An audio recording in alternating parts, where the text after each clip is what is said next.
जब प्यार हुआ तो इस बात से कोई फ़र्क नहीं पड़ा कि वो न मेरे देश का था, न मेरे मज़हब का, न मेरी जाति का। पर अब हमारे लिव इन रिलेशनशिप को टूटे हुए 1 महीना हुआ था और मैं उसके बच्चे की माँ बनने वाली थी। मेरे सारे दोस्तों को लग रहा था कि मैं पागल हो गई हूँ, क्योंकि मैं 21 साल की कुंवारी लड़की ये बच्चा रखना चाहती थी। मुझे भी ऐसा लग रहा था कि मैं पागल हो जाऊंगी। मन ऐसा घबरा रहा था जैसे कुछ बहुत बुरा होने वाला है। पर जो बुरा होना था वो तो हो चुका था। मैं 19 साल की थी जब मुस्तफ़ा से मिली। उत्तर पूर्व के अपने छोटे से शहर को छोड़कर मैंने देश के दूसरे सिरे में एक बड़े शहर में कॉल सेंटर में नौकरी करनी शुरू की थी। मुस्तफ़ा अफ्रीकी मूल का था। वो वहाँ का रहने वाला निवासी था। वो लंबा, डार्क, काला एंड हैंडसम वाली कैटेगरी में फिट बैठता था। उसमें स्वैग था। मेरा जवान दिल उसकी तरफ खींचा चला गया। एक 1.5 साल की दोस्ती होने के बाद हमने साथ रहना शुरू कर दिया। मैं क्रिश्चियन हूँ और वो मुसलमान। हमें एक दूसरे से प्यार भी था, लेकिन शादी की बात सोचने की हिम्मत दोनों में नहीं थी। हम सपनों की उस दुनिया में जी रहे थे जहाँ आगे की ज़िंदगी के बारे में कुछ भी सोचना बेमानी सा लगता है। उसके बहुत से दोस्त थे जो हमेशा हमारे घर आया करते थे। मैं भी उनसे खुलकर हंसती बोलती थी। पता नहीं क्यों मुस्तफ़ा के मन में शक करने लगा। उसे लगता था कि मेरा उसके दोस्तों के साथ अफेयर है और इस बात को लेकर हमारी लड़ाइयाँ होने लगी। धीरे धीरे ये इतनी कड़वी हो गई कि हमारे दिन एक दूसरे पर खींचते चीखते बीतने लगे। आखिर हमने ब्रेकअप कर लिया। मैं बहुत दुखी रहने लगी, घंटों रोती थी। इसका असर मेरे काम पर भी पड़ने लगा। मेरी नौकरी छूट गई। मैंने तय किया कि वापस घर जाऊंगी, अपने इस छोटे से अपार्टमेंट और उसके साथ जुड़े अनुभवों से दूर जाना चाहती थी। लेकिन मेरी सारी प्लानिंग फेल हो गई जब उस महीने मेरे पीरियड्स नहीं आए। पास की एक दुकान से प्रेगनेंसी टेस्टिंग किट लेकर आई तो मेरा डर सही साबित हुआ। रिजल्ट पॉजिटिव था। मुस्तफ़ा के साथ रहने के बाद ये दूसरी बार था कि मैं प्रेग्नेंट हुई थी।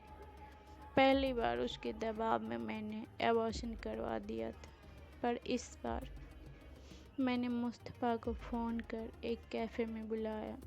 आमने सामने बैठकर उसे बताया तो मुझ पर ही वो चिल्लाने लगा कि मैंने सावधानी क्यों नहीं बरती। उसने मुझे सैकड़ों वजह गिनाए और बच्चा गिराने के लिए मनाने की कोशिश की। ये तक यहाँ कह डाला कि वो यकीन कैसे कर ले कि वो बच्चा उसी का है।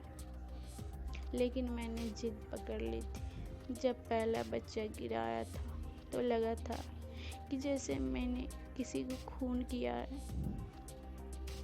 दोबारा अपने ही बच्चे को खून करने की हिम्मत मुझ में नहीं थी।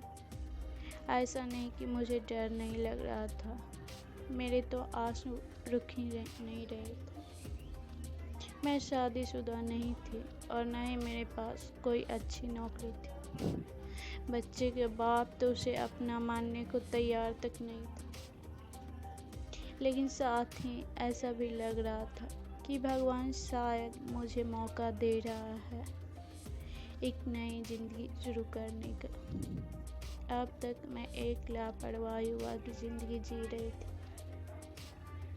सबको शक था कि मैं एक बच्चे को नहीं पाल पाऊंगी।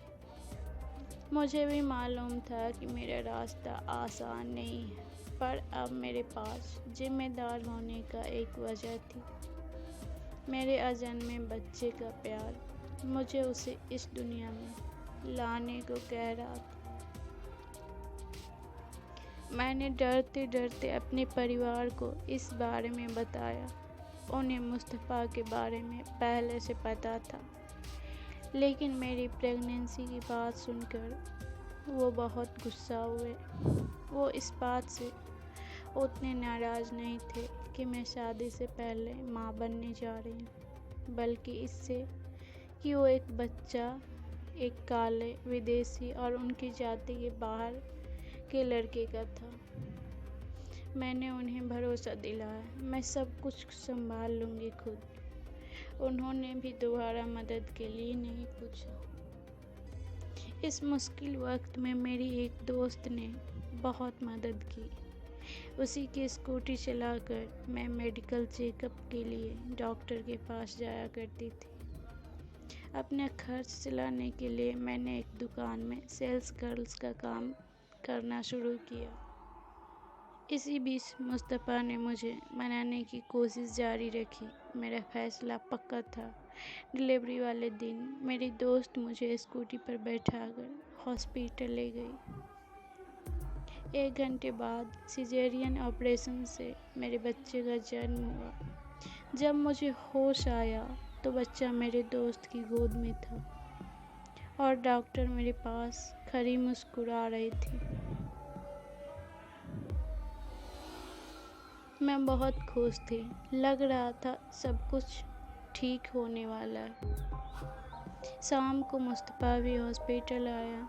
उसने बच्चे को गोद में उठाया और अपने दोस्तों को फ़ोन करके बताया कि वो एक बेटे का पिता बन चुका है। मुस्तफ़ा को इतना खुश देख मैं भी हैरान रह गई, पर वो अब भी अपने परिवार को इस बारे में बताने की हिम्मत नहीं कर पा रहा था। उसने दोबारा रिश्ता शुरू करने की बात कही। वो बच्चे को मुस्लिम नाम भी देना चाहता था, लेकिन मैंने इनकार कर दिया और अपने बच्चे को क्रिश्चियन नाम दिया। मैं मुस्तफ़ा पर भरोसा नहीं कर पा रही थी। कुछ दिनों बाद मेरी माँ और कजिन भी मेरे पास आ गए। अब मैं अकेली नहीं थी। अगले साल मुस्तफ़ा भारत से अपने देश लौट गया। फिर मेरी ज़िंदगी में कभी वापस नहीं आया। अब मैं 29 साल की हूँ और मेरा बेटा 6 साल का होने जा रहा है। ये वक्त बहुत मुश्किल था, पर उसे बड़ा करते करते मैं और निडर हो गई हूँ। मैं लोगों को बेझिझक बताती हूँ कि मेरी शादी नहीं हुई और मेरा एक बेटा है। उससे भी कहती हूँ कि अगर कोई उसके पापा का नाम पूछे तो वो मुस्तफ़ा बताए। मुझे अपने फैसले पर कोई पछतावा नहीं है। मैं खुश हूँ। मेरा बेटा अब मेरी माँ के घर में रहता है, क्योंकि मैं यहाँ अपना करियर बना रही हूँ। अब पार्टी और इवेंट्स में गाना गाती हूँ। पैसा जमा कर अपने बेटे के भविष्य सुरक्षित बनाने की कोशिश कर रही हूँ। वो बहुत ही प्यारा बच्चा है। मुस्तफ़ा के साथ मेरा रिश्ता हमेशा के लिए ख़त्म हो गया, लेकिन ये हमेशा खास रहा। इस रिश्ते से मैंने जीना सीखा। मैं सब कुछ भुलाकर आगे बढ़ने की कोशिश कर रही हूँ। मैं दोबारा प्यार करना चाहती हूँ, शादी भी, लेकिन जल्दबाजी नहीं। किस्मत में होगा तो ये भी हो जाएगा।